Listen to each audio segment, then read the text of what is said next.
शांति। 22 सितंबर 2023 बाबा के महावाक्य। मीठे बच्चे, पद का आधार पढ़ाई पर है। पढ़कर फिर पढ़ाना है। गली गली में जाकर बाप का परिचय देना है। प्रश्न: तुम बच्चों को किस इच्छा से परे रहकर सेवा में लगे रहना है? उत्तर: तुम रहमदिल बच्चे हो। तुम्हें किसी से पैसा लेने की इच्छा नहीं रखनी है। इस इच्छा से परे रहकर दान करने की सेवा में दूसरों को आप समान बनाने में लगे रहना है। बुद्धि में रहे, जिसकी तकदीर में होगा वह बीज अवश्य बोएंगे। अगर कोई वाचा या कर्मणा सेवा नहीं कर सकते हैं तो धन से भी सहयोगी बनते हैं। गरीब बच्चे तो चावल मुट्ठी देकर महल ले लेते हैं। गीत: प्रीतम आन मिलो। ओम शांति। प्रीतमाओं के लिए एक ही पुकार काफी है। अब यह किसने पुकारा और किसको, यह तो सिर्फ तुम बच्चे ही जानते हो, क्योंकि तुमने बाप द्वारा बाप को जाना है। फादर शोज सन, फिर सन शोज फादर, ऐसा कायदा है। अब प्रीतमाएं सब प्रीतम को पुकारती हैं। गीत तो श्री कृष्ण के लिए गाया हुआ है। सबकी श्री कृष्ण के साथ प्रीत तो है ही। श्री कृष्ण के भक्त समझते हैं श्री कृष्ण ने राजयोग सिखाया था। वास्तव में प्रीतम सबका एक ही है। सर्व पतितों को पावन बनाने वाला एक ही है।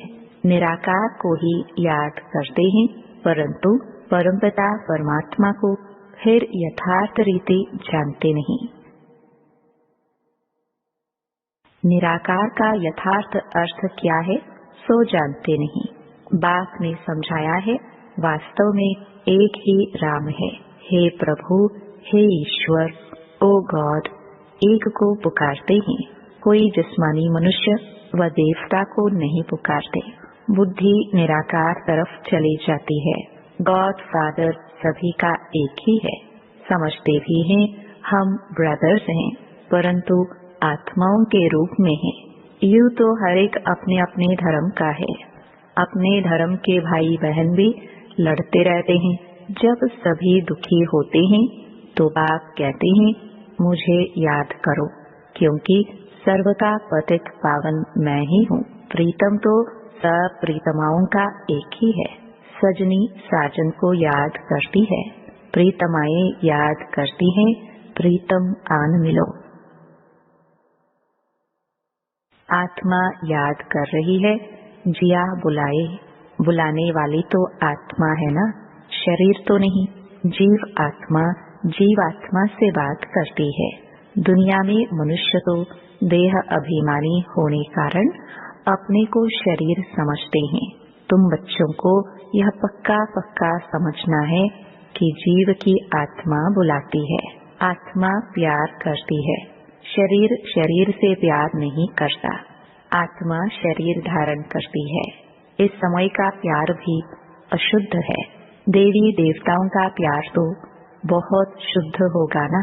मनुष्य समझते हैं प्यार विकार का ही होता है, परंतु सत्युग में प्यार है, लेकिन वहाँ कोई भी विकार नहीं होता है।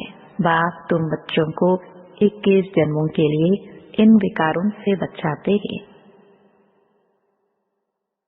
तुम यह बातें किसको बैठ समझाओ तो सुनकर बड़ा खुश होंगे। तुम कहते हो बाबा सर्विस नहीं होती है, परंतु सर्विस के तरीके तो बहुत बताते हैं। अभी दशहरा आता है, देवियों की पूजा भी सब जगह होती है, तो वहाँ भी जाकर समझाना चाहिए। बाप की पहचान देनी चाहिए। वह है परमपिता परमात्मा, निराकार बाप। हम आत्माएं भी मूल वतन में रहती हैं। वतन घर को भी कहा जाता है। हम आत्माओं का बाप भी वहाँ परम धाम में रहते हैं। बाप बच्चों को भेज देते हैं। यह भी ड्रामानुसार ऑटोमेटिकली चलता रहता है। उनको भी अपने समय पर आना पड़ता है। एक बाप है, बाकी सब हैं आत्माएं। यह है मनुष्य सृष्टि। उनमें दैवी गुण वाले मनुष्य लक्ष्मी नारायण थे सतयुग में। बाकी कोई 8-10 भुजा वाले मनुष्य नहीं होते। यह कहाँ से आए? पूजा जहाँ होती है वहाँ तुमको इनोसेंट हो जाकर पूछना चाहिए, यह क्या है? रुद्र यज्ञ भी बहुत होते हैं। साहूकार लोग यज्ञ आदि बहुत कराते रहते हैं। तुम कहाँ भी रमण कर सकते हो। तुम रमता योगी हो। जो जिस जिस देश में रहने वाले हैं वहाँ सर्विस कर सकते हैं। यह कौन है जो इनकी पूजा होती है? क्या करके गए हैं? किसकी संतान है? ऐसे ऐसे बैठ पूछना चाहिए, फिर समझाना चाहिए, क्योंकि तुम्हें सबका कल्याण करना है। रहमदिल बनना चाहिए। मुफ्त पैसे बर्बाद करते रहते हैं। बच्चों के लिए सर्विस तो बहुत है। अभी दशहरा आता है, उस पर समझाना चाहिए कि रावण को क्यों जलाते हैं। रावण का राज्य कब से कब तक चला, फिर विष्णु का राज्य कितना समय चला। यह है ब्रह्मा का दिन, यह है ब्रह्मा की रात। गवर्नमेंट को जाकर समझाना चाहिए। बरोबर अब रावण राज्य है ना, वह है विष्णु संप्रदाय अथवा दैवी संप्रदाय, यह है आसुरी संप्रदाय। बड़ों बड़ों को जाकर समझाना चाहिए, चित्र ले जाना चाहिए, कोशिश करनी चाहिए। ऐसा बाण मारे जो नाम वाला हो जाए। बनारस में बहुत बड़े बड़े टाइटल मिलते हैं सरस्वती आदि के। अब सरस्वती तो है जगदम्बा। भारतवासी जब जगदम्बा को मानेंगे, जगत को रचने वाली, तो जरूर पिता भी होगा।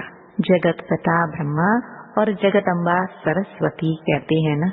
सरस्वती भी ब्रह्मा की बच्ची है, ब्रह्मा की मुख वंशावली है। ब्रह्मा को फिर रचने वाला कौन? गाया जाता है शिव परमात्माए नमः।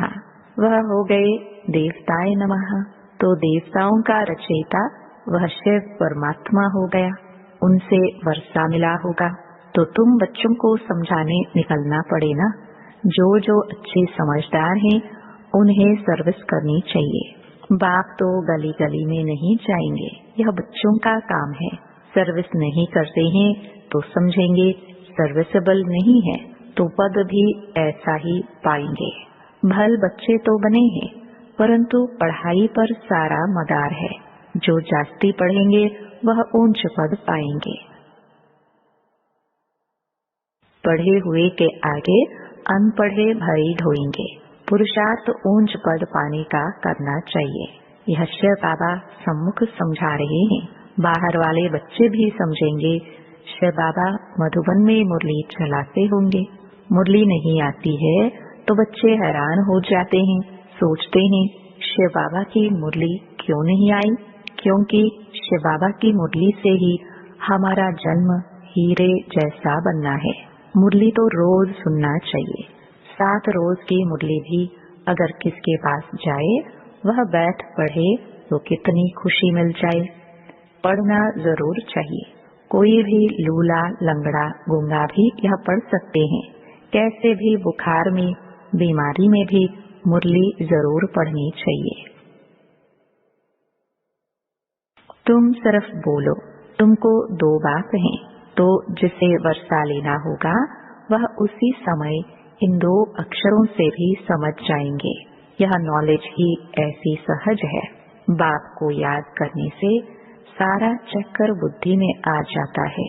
जितना बुद्धि में चक्कर फिराएंगे तो चक्रवर्ती बनेंगे।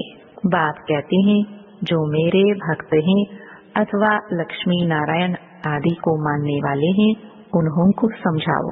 तुम ही देवी देवता थे, 84 का चक्कर लगाया, अब फिर देवता बनो। यह बाबा भी लक्ष्मी नारायण का भक्त था ना। पुजारी से फिर पूज्य बनते हैं। लक्ष्मी नारायण पूज्य है ना। तुम लक्ष्मी नारायण के मंदिर में जाएंगे, कहेंगे कल इनकी पूजा करते थे, आज हम वह बन रहे हैं। समझाना तो बड़ा सहज है। तुम बच्चों को रहमदिल बनना है। जिसको सर्विस का शौक होगा वह सिखलाने वाली ब्राह्मणी का हाथ पकड़ेंगे। हमको बैठ समझाओ, तुम खाते हो शिव बाबा के भंडारे से, तो शिव बाबा की सर्विस करनी पड़े ना। सभी शिव बाबा की भंडारे में डालते हैं, समझते हैं हम शिव बाबा की भंडारी से खाते हैं, तो मनसा वाचा कर्मणा सर्विस करनी चाहिए। यहाँ तुमको कितना मजा आता है, वह मजा घर में आना सके। मनसा सर्विस भी करनी है, याद करना है, पवित्र बनना है, शंख ध्वनि भी करनी है, कर्मणा कोई भी यज्ञ सर्विस करनी है। शुरू में मम्मा बाबा भी बर्तन मांजते थे, गोबर के चने कंडे बनाते थे। देह अभिमान तोड़ने के लिए सब करते थे। अभी फिर बहुतों में दिन प्रतिदिन देह अभिमान बढ़ता जाता है।